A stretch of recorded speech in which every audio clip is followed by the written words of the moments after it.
Salam horor.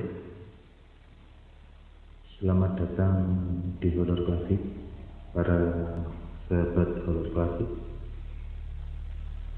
Sebelum saya bercerita, izinkan saya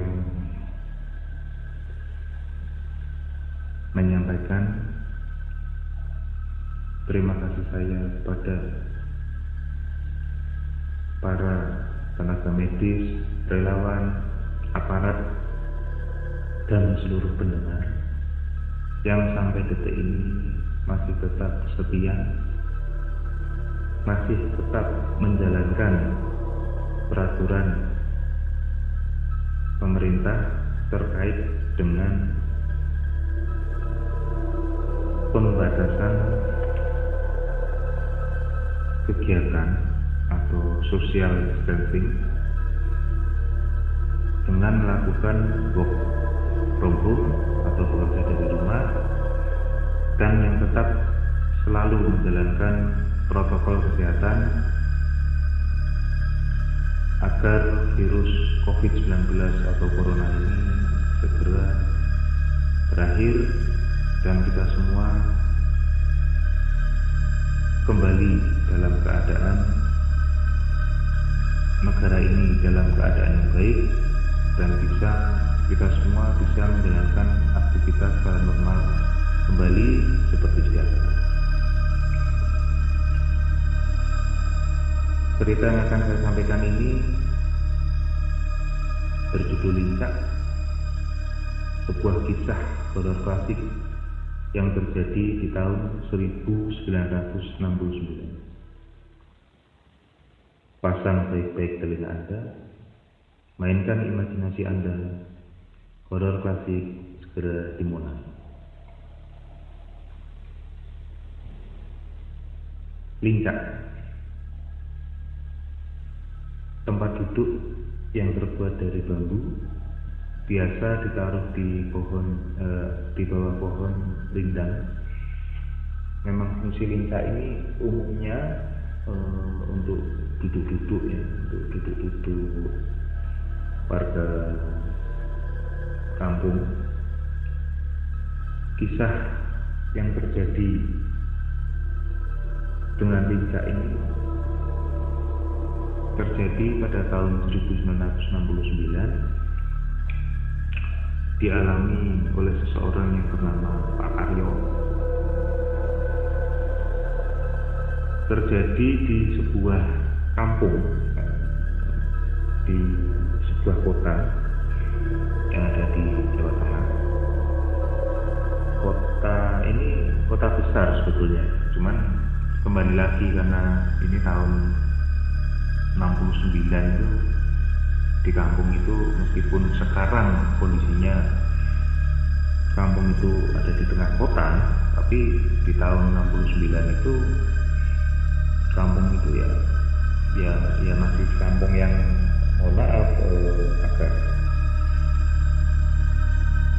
terpinggirkan, tempatnya juga belum sebagus seperti sekarang, jalannya apalagi itu kalau hujan itu agak karuan, jalannya masih tanah, listrik juga jelas belum ada gitu ya. Oke. Nah, kisah ini bermula karena di kampung itu, sebut saja Kampung Jajar namanya sebut saja Kampung Jajar. Disebut Kampung Jajar karena di situ posisi rumah itu memang berjajar-jajar sepanjang jalan kampung. Jalan kampung itu cuma lurus saja.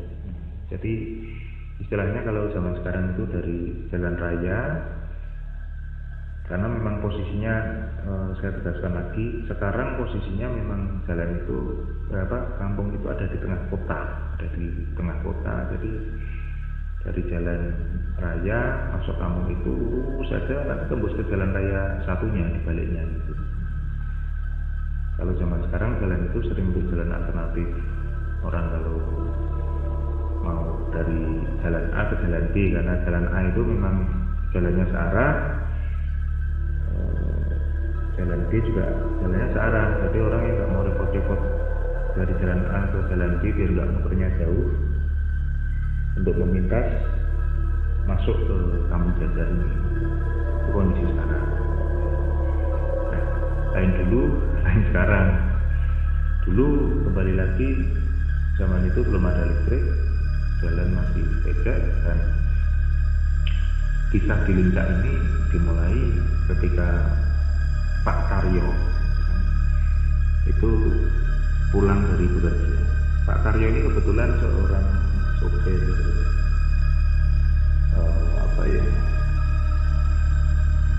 istilahnya ya sopir truk ya, kalau yang ekspedisi lah, kendaraan ekspedisi yang memang karena pekerjaannya itu membuat beliau otomatis jarang sekali berada di rumah, karena kalau sudah bekerja itu ya misalnya berangkat ngirim muatan ke Surabaya, paling sering dia membawa ke daerah Jawa Timur. Itu biasanya sekali berangkat bisa 5-6 hari, kadang seminggu dia baru pulang.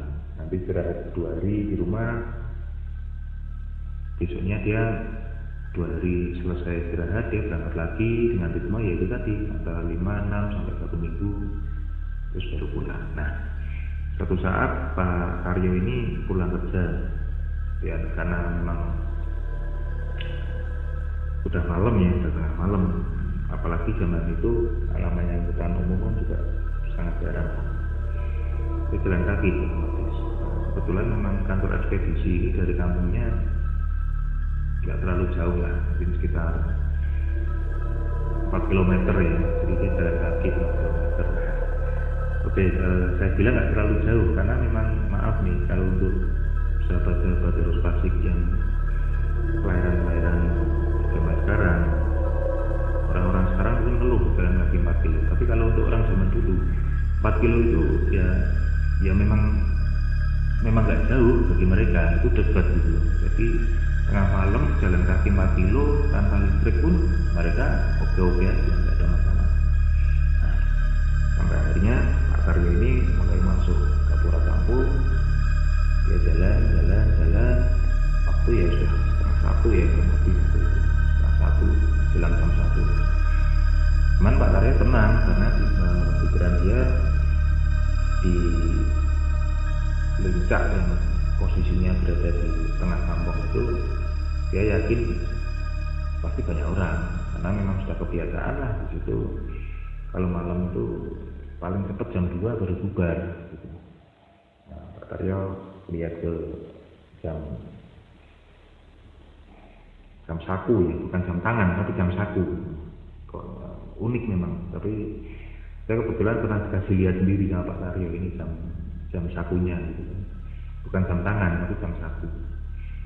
Lihat ke jam sakunya, posisi memang hampir jam 1 pagi. Jadi Pak Karyo pede kalau di Lincah itu pasti ramai banyak orang. Nah, tanpa beliau sadari bahwa malam itu pada saat dia pulang itu posisi memang malam Jumat, Kliwon. Cuman baginya Pak Karyo ya semua hari sama aja ya buat dia, nggak ada masalah. Tapi dia lupa bahwa ketika malam Jumat Kliwon, Lincah itu selalu sepi. Karena ya lagi-lagi karena kepercayaan orang zaman dulu ya, kalau Kliwon dianggap tamat atau bagaimana. Cuman karena Pak Karyo ini nggak sadar ya, beliau tetap aja jalan biasa terus sampai akhirnya karena gelap ya, memang ada penerangan.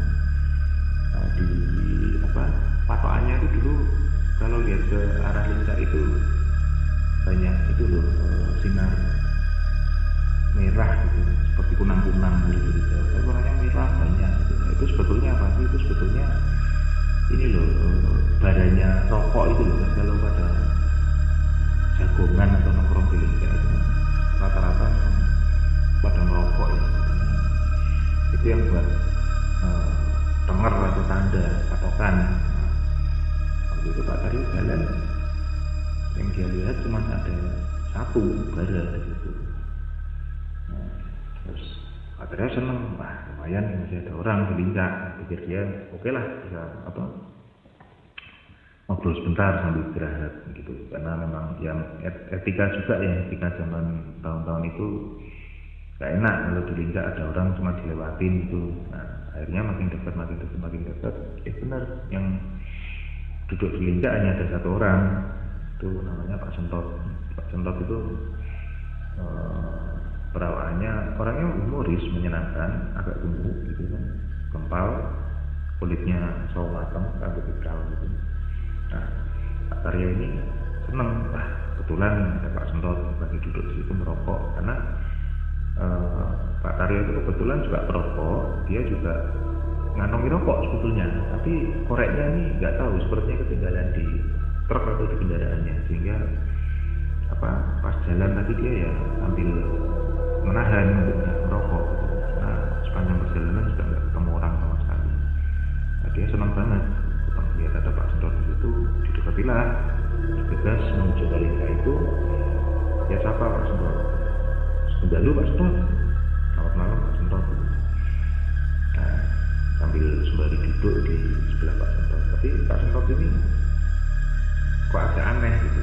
Cuman beliau yang Pak Sentot yang biasanya orangnya ramah,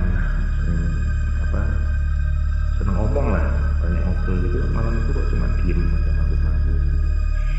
Pak Taryo itu ya karena seneng ya ketemu orang, apalagi tetangga dia udah sekitar 6 hari nggak pulang gitu, ketemu Pak Sentot ya seneng juga ngobrol lah macam-macam, sambil tidak lupa Pak Taryo mengeluarkan rokok dari satunya, pinjem korek Pak Sentot. Nah, tapi sama Pak Sentot itu nggak dikasih korek, malah dikasih rokoknya Pak Sentot. Jadi istilahnya apa itu, nyambung api ya, nupul kalau bahasa Jawa itu nupul. Terus akhirnya ya nyala, rokok Pak Taryo nyala. Nah, Pak Taryo seneng sambil ngobrol, tapi kok lama-lama Pak Taryo ini nggak nyaman, juga ngerasa nggak enak, karena Pak Sentot kok nggak seperti biasanya, dia lebih banyak diem. Dengarkan ceritanya Pak Taryo cuma senyum sambil mengangguk-angguk. Akhirnya ketika rokoknya Pak Taryo itu sudah setengah batang, karena itu rokok kretek ya cukup lama, menurut Pak Taryo sudah agak sopan kalau akhirnya dia pamit Pak Sentot untuk pulang. Akhirnya dengan alasan capek, istirahat dan sebagainya, Pak Taryo ini pamit ke Pak Sentot. Nah Pak Sentot ini juga ya mengangguk-angguk aja. Pak Taryo pamit, Pak, non sewu sambung dalu dari atus kemarin ya tak menyambut rinjen ya, Pak mohon maaf ini sudah larut malam, saya butuh harus mandi, harus istirahat, saya tidak pamit dulu. Pak Taryo bilang itu. Pak Sentot lagi ya cuma mengangguk-angguk sambil melihat ke Pak Taryo. Nah, jalanlah Pak Taryo menuju ke rumahnya sambil menenteng dan sesekali menghisap rokok itu yang masih menyala. Begitu masuk ke dalam rumah, disambutlah sama istrinya Pak Taryo. Pak Taryo ini cerita gitu kan ke istrinya bahwa tadi ketemu Pak Sentot di Lingga. Istrinya Pak Taryo ini yang posisi tangannya sedang mengambil panci untuk merebus air untuk mandinya Pak Taryo ini. Kaget, saking kagetnya ini dilepas pancinya. Karena memang rumah Pak Taryo ini sudah di tahun itu sudah lumayan cukup bagus ya. Yang saya maksud bagus itu lantainya itu sudah bukan tanah tapi sudah diplester, bukan keramik ya, tapi plester. Nah, panci yang dipegang Bu Taryo ini jatuh ke plester, menimbulkan kegaduhan karena panci-panci zaman dulu itu kan memang ya gimana,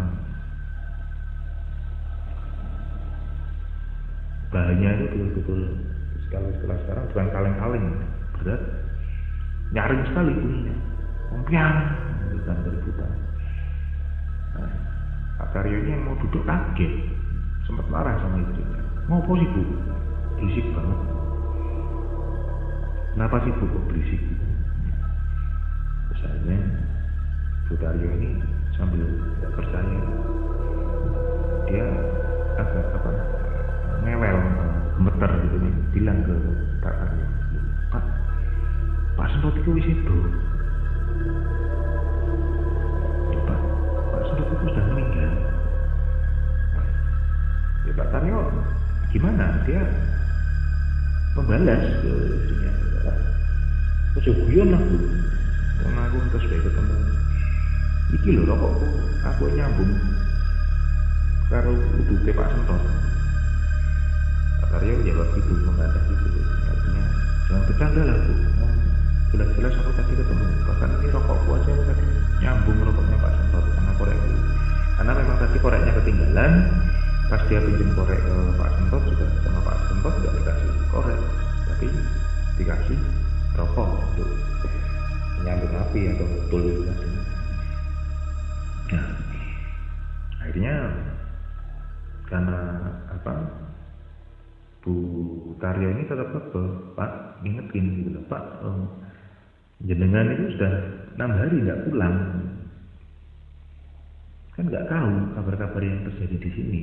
Ya jelas ya, zaman itu nggak ada yang namanya handphone, bahkan telepon kabel pun juga mungkin jarang sekali tahun itu.